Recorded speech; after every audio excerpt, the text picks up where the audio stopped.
तो सबसे बड़ा सवाल ये आता है कि आपने 69 लोगों की गिरफ्तारी की, जिसमें 5 लोग वो हैं जो पोस्टमार्टम कराने गए थे कचरू का। एक आईएएस और 2 आईपीएस को आपने हटा दिया, वहां से एक निलंबित कर दिया। तो प्रथम दृष्टया तो आपने मान लिया कि सरकार की चूक हुई। क्या पुलिस लॉकअप में जो पीट पीट कर उनकी मौत हुई, ये हत्या की श्रेणी में आता है कि नहीं आता?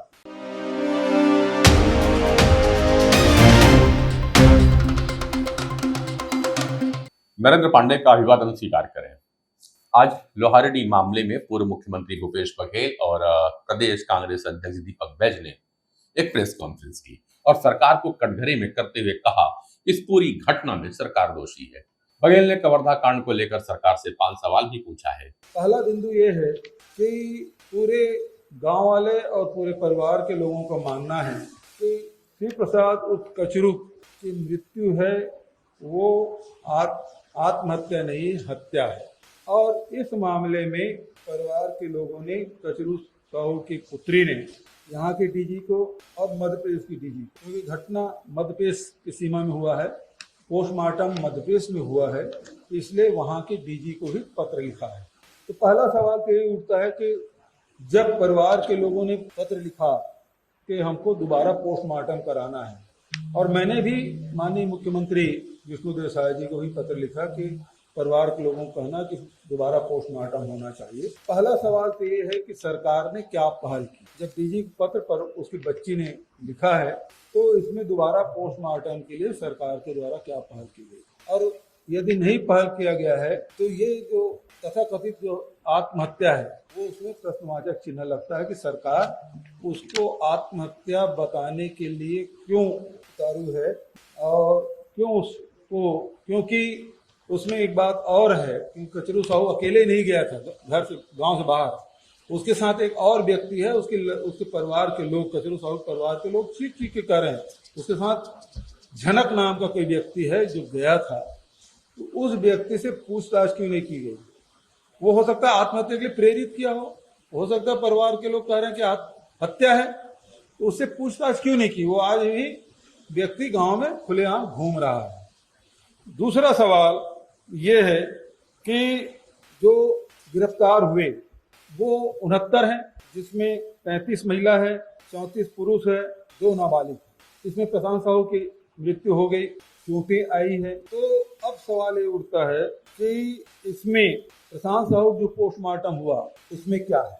दूसरा सवाल ये है, उसका पोस्टमार्टम रिपोर्ट सार्वजनिक होना चाहिए, क्योंकि शक इसलिए होता है कि उसके पहले एसपी का जो बयान है, तत्कालीन एसपी, अब तो वो उसका ट्रांसफर हो गया है, उसका बयान था कि मिर्गी उसको आती थी, इसकी कहां से मौत हुई, मिर्गी के कारण। तो उसके पोस्टमार्टम रिपोर्ट क्या है?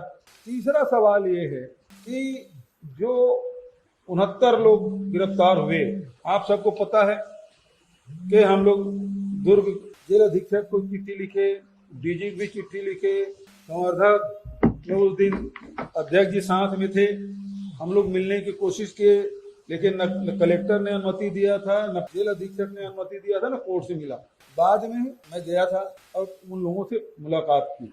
तो सबसे बड़ा सवाल ये आता है कि आपने 69 लोगों की गिरफ्तारी की, जिसमें 5 लोग वो हैं जो पोस्टमार्टम कराने गए थे कचरू का, जो दूसरे दिन आए, उनको भी गिरफ्तार कर लिए। कुछ लोग ऐसे हैं, एक आदमी जिसके परिवार वालों से मैं मिला हूँ, वो बोलते हैं हम तो भिलाई सुपेला रहते हैं, वहाँ काम धाम करते हैं, यहाँ आए थे, घटना के 3 बजे पहुंचे, लड़का बीमार था, फिर भी उसको गिरफ्तार कर लिया। तीसरा, जो हैदराबाद गए थे वो घटना के बाद पहुंचे, उनको भी गिरफ्तार कर लिया।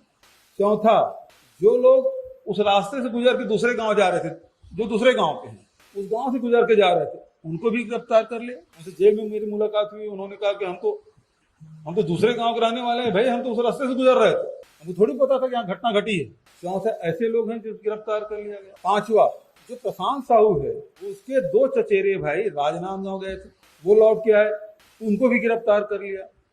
ये 5 उदाहरण इसलिए मैं बता रहा हूँ कि आपने बिना विवेचना के, यदि विवेचना किए होते तो ये पता चलता कि भाई कौन आदमी पोस्टमार्टम कराने गया था, कौन आदमी हैदराबाद से आया, कौन दूसरे गांव से आया, कौन राजनांदगांव गया था, कौन भिलाई से गया, ये सारी जानकारी आपको हो जाती। और ऐसे निरपराध लोगों को आप गिरफ्तार नहीं करते। और सबसे बड़ा सवाल ये है कि इसमें धाराएं क्या क्या लगी और साथ ही 169 लोगों के खिलाफ आपने एफआईआर दर्ज किया।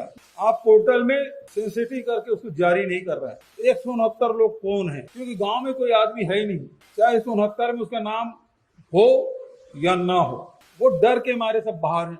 जिसका नाम है वो डर के छुपा हुआ है, वो तो समझ आता है, लेकिन जिसका नाम ना भी हो वो भी डर के छुपा हुआ है। तो कम से कम 169 लोग कौन हैं वो पुलिस क्यों नहीं बता रही? चौथा पॉइंट ये है कि जो आपने दंडाधिकारी जांच की घोषणा की, हमने तो न्यायिक जांच की बात कही थी। भाई एसडीएम है वो कलेक्टर की जांच कैसे करेगा, अपने उच्च अधिकारी की जांच कैसे करेगा? दो आईपीएस को आपने पहले ही मान लिया, एक आईएएस और 2 आईपीएस को आपने हटा दिया, वहां से एक निलंबित कर दिया। तो प्रथम दृष्टया तो आपने मान लिया कि सरकार की चूक हुई। अब सवाल यह है कि दंडाधिकारी जांच के बिंदु क्या है? क्या प्रशांत साहू के मौत तक के सीमित है, वो भी दायरे में है? और पांचवा ये कि इन लोगों के एफआईआर कब होगा, और एफआईआर किए हैं तो क्या थाने में पदस्थ जो पुलिस वाले हैं उनके खिलाफ किए हैं, कि ये जो आईएएस आपने हटाए हैं, आईपीएस जो हटाए हैं उनके खिलाफ आपने किए हैं? ये 5 सवाल हैं जो कमरधा और लोहारीडीह में और आसपास के गांव में ये मामला गूंज रहा है कि आखिर ये इनको न्याय कब मिलेगा। ये सरकार से, शासन प्रशासन से हमारी मांग है कि इसके बारे में जानकारी दे। पहला, पोस्टमार्टम कराने में आपने पहल क्या की? दूसरा, इसमें धाराएं क्या क्या लगी? तीसरा, 169 लोगों की सूची। चौथा, प्रशांत साहू के पोस्टमार्टम।